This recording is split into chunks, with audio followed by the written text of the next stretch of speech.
Survey number 78ರಲ್ಲಿ Venkatamma Nagappa ಅನ್ನೋರಿಗೆ ಸುಮಾರು 60 ವರ್ಷಗಳಿಗೆ ಹಿಂದೆ 3 ಎಕರೆ ಜಮೀನು ಮಂಜೂರಾಗಿರುತ್ತೆ.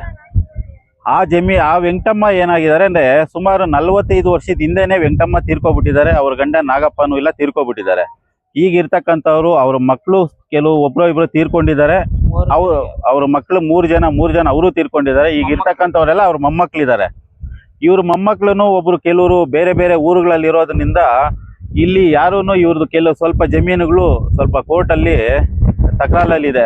ಕೋರ್ಟಲ್ಲಿ ಕೇಸ್ ನಡೀತಾ ಇರೋದ್ರಿಂದ ಇವ್ರೇನ್ ಮಾಡಿರ್ತಾರೆ, ಈ ವೆಂಕಟಮ್ಮ ಹೆಸರಿನಲ್ಲಿ ಇರ್ತಕ್ಕಂಥ ಜಮೀನ ಪೋತಿ ಅವ್ರ ಖಾತೆ ಮಾಡ್ಕೊಂಡಿರಲ್ಲ, ಅದೇ ರೀತಿನಲ್ಲಿ ಯಾರು ಹಂಚ್ಕೊಂಡಿರಲ್ಲ ಅಂತೇಳಿ ಇವ್ರದ್ದು ದೊಡ್ಡ ಕುಟುಂಬ ಇರೋದ್ರಿಂದ ಈ ಜಮೀನನ್ನ ಹಂಗೆ ಬಿಟ್ಬಿಟ್ಟಿರ್ತಾರೆ.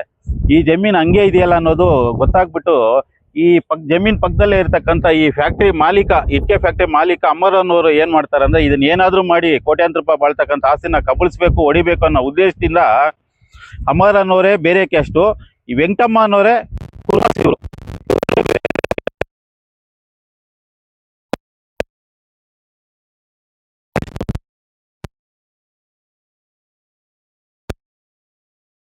ಇವ್ರ ತಾಯಿ ವೆಂಕಟಮ್ಮ, ಈ ಅಮ್ಮ ಹೆಸರು ವೆಂಕಟಮ್ಮ ಅಂತ ಹೇಳ್ಬಿಟ್ಟು ಈ ಅಮ್ಮ ಗಂಡ ಹೆಸರು ಬಂದು ಸಿದ್ದಪ್ಪ ಅಂತೇಳಿ.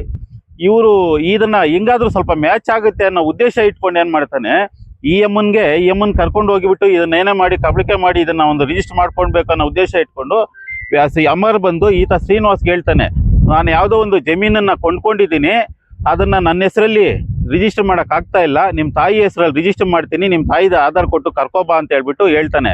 ಯಾವುದು ಅಂತಂದಾಗ ನಾನು ಹೇಳ್ತೀನಿ ಅಂದಾಗ ಇವ್ರೇನ್ ಮಾಡ್ತಾರೆ, ತಾಯಿ ಮಗ ಇಬ್ರು ಯಾರಿಗೂ ಹೇಳ್ಬೇಡ, ತಾಯಿ ಮಗ ಇಬ್ರೇ ಬನ್ನಿ ಅಂತಂದಾಗ ಇವ್ರಿಬ್ರು ಮಾಲೂರು ತಾಲೂಕ್ ಆಫೀಸ್ ಹತ್ರ ಹೋದಾಗ, ಮಾಲೂರಿನಲ್ಲ ರಿಜಿಸ್ಟರ್ ಆಗೋದು, KJP ಅಲ್ಲಿ ಅಂತ ಆತಂದೇ ಕಾರ್ನಲ್ಲಿ ಇವ್ರಿಬ್ಬರನ್ನು ಕರ್ಕೊಂಡು ಹೋಗ್ಬಿಟ್ಟು ಏನ್ ಮಾಡ್ತಾನೆ, KJP ಸಬ್ ರಿಜಿಸ್ಟರ್ ಅಲ್ಲಿ ಹಕ್ಕು ಬಿಡುಗಡೆ ಪತ್ರ ಅಂತ ಮಾಡ್ತಾನೆ. ಹಕ್ಕು ಬಿಡುಗಡೆ ಪತ್ರದಲ್ಲಿ ಏನ್ ತೋರಿಸಿದಾನಂದ್ರೆ 1,35,00,000 3 ಚೆಕ್ ತೋರಿಸಿರ್ತಾನೆ.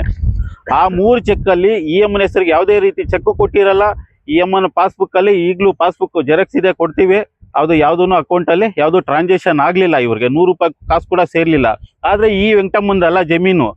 ಈ ವೆಂಕಟಮ್ಮ ಆಗ ಏನ್ ಮಾಡ್ತಾನೆ, ಜಮೀನನ್ನ ಹಕ್ಕು ಬಿಡುಗಡೆ ಪತ್ರ ಮಾಡ್ಬೇಕಾದ್ರೆ ಆ ಅಮ್ಮ ಮಗಂದೇ ಆದ ಶ್ರೀನಿವಾಸನ್ನ ಸಾಕ್ಷಿಗೆ ಹಾಕೋತಾನೆ. ಶ್ರೀನಿವಾಸು ಸಾಕ್ಷಿಗೆ ಸೈನ್ ಹಾಕ್ಬೇಕಾದಾಗ ನೋಡ್ಕೊಬಿಡ್ತಾನೆ, ಇದು ಯಾವ್ದಿದು 78ನೇ ಸರ್ವೆ ನಂಬರು ನಮ್ಮೂರ್ದೇ ಆಗಿರ್ತಕ್ಕಂಥದ್ದು, ನನ್ಗೆ ಗೊತ್ತಿಲ್ದಿರ ಮಾಡ್ತಾ ಇದ್ದಾನೆ, ಇದೇನೋ ಆಗ್ತಾ ಇದೆ ಅಂತ ಈತ ಏನ್ ಮಾಡ್ತಾನೆ, ಭಯ ಪಟ್ಟು ಇದು ಊರಿಗೆ ಬಂದು ಊರಿನಲ್ಲಿ ಯಾರಿಗೋ ತಿಳಿಸ್ಬಿಟ್ಟು ಡಾಕ್ಯುಮೆಂಟ್ಸ್ ತೆಗಿಸಿದಾಗ ವೆಂಕಟಮ್ಮ ಕೋಮ್ ನಾಗಪ್ಪ ಅನ್ನೋ ಹೆಸರಲ್ಲಿ 3 ಎಕರೆ ಜಮೀನ್ ಇದೆಯಲ್ಲ, ಇದು ಇವ್ರ ಅಜ್ಜಿ, ಈ ಚಂದ್ರಪ್ಪ ಅನ್ನೋರ ಅಜ್ಜಿ ಹೆಸರಿನಲ್ಲಿ ಇದೆ, ಇದನ್ನ ಈತ ನಮ್ಮ ಕೈನಲ್ಲಿ ಮಾಡಿಸ್ಕೊಬಿಟ್ಟಿದ್ದಾನಲ್ಲ ಅಂತ ಭಯ ಪಟ್ಟು ಮತ್ತೆ ಚಂದ್ರಪ್ಪನ್ಗೆ ಹೋಗಿ ಈತನ ಹೇಳ್ತಾನೆ, ಹಿಂಗೆ ನಿಮ್ಮ ಹೆಸರಿನಲ್ಲಿ, ನಿಮ್ಮ ಅಜ್ಜಿ ಹೆಸರಿನಲ್ಲಿ ಇರ್ತಕ್ಕಂಥ ಜಮೀನನ್ನ ನಮ್ಮ ತಾಯಿನ ನನ್ನನ್ನು ಕರ್ಕೊಂಡೋಗಿ ಈ ತರ ಮಾಡ್ಕೊಂಡ್ಬಿಟ್ಟಿದ್ದಾನೆ ಅಮ್ಮರು ಅಂತ ಹೇಳಿದಾಗ ಈತ ತಿಳಿಸಿದಾಗ ಇವ್ರೇನ್ ಮಾಡ್ತಾರೆ, ಇವ್ರು ಎಲ್ಲರೂ ಒಟ್ಟಾಗಿ ಬಂದು ನಮ್ಮ ಕರ್ನಾಟಕ ರಕ್ಷಣಾ ವೇದಿಕೆ ನಮ್ಮ ಕಚೇರಿಗೆ ಬಂದು ಇವ್ರು ಬರ್ತಾರೆ. ಬಂದಾಗ ಏನ್ ಮಾಡ್ತೀನಿ ನಾನು, ಇವರು ತಹಸೀಲ್ದಾರ್ಗೆ ಒಂದು ಲೆಟರ್, ತಹಸೀಲ್ದಾರ್ಗೆ ಒಂದು ದೂರನ್ನು ಕೊಟ್ಟಿದ್ದೀನಿ. ಏನಂತ, ಇದು ಜಮೀನು ವೆಂಕಟಮ್ಮಂದಲ್ಲ, ವೆಂಕಟಮ್ಮ ಸಿದ್ದಪ್ಪ, ಇವರು ವೆಂಕಟಮ್ಮ ನಾಗಪ್ಪ ಅನ್ನೋರು ತೀರ್ಕೊಬಿಟ್ಟಿದ್ದಾರೆ, ಅದಕ್ಕೆ ಇವ್ರದ್ದು ಆಸ್ತಿ ಅಂತೇಳಿ ಚಂದ್ರಪ್ಪನ ಕಡೆಯಿಂದನೂ ಒಂದು ದೂರನ್ನು ಕೊಟ್ಟು, ಮತ್ತೆ ಪೊಲೀಸ್ಗೊಂದು ಕೇಸ್ ಮಾಡಬೇಕು, ಆತನ ಮೇಲೆ ಆತನ ಬಂಧಿಸ್ಬೇಕು, ಇವ್ರಿಗೆ ನ್ಯಾಯ ಕೊಡಿಸ್ಬೇಕು ಅಂತ ಹೇಳಿ ಒಂದು ಕಂಪ್ಲೇಂಟ್ ಅನ್ನ ಇವ್ರ ಕಡೆ ಚಂದ್ರಪ್ಪನ ಕಡೆಯಿಂದ ನಾನೇ ಕೊಡಿಸಿರ್ತೀನಿ.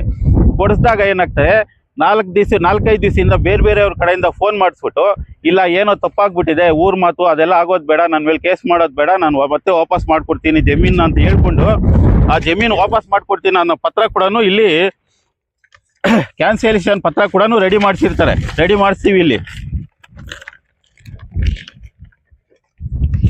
ಕ್ಯಾನ್ಸಲ್ ಕೂಡ ಅದಕ್ಕೆ ಪತ್ರ ಕೂಡ ರೆಡಿ ಮಾಡಿರ್ತೀವಿ, ಅದು ಕೂಡ ಕ್ಯಾನ್ಸಲ್ಗೆ.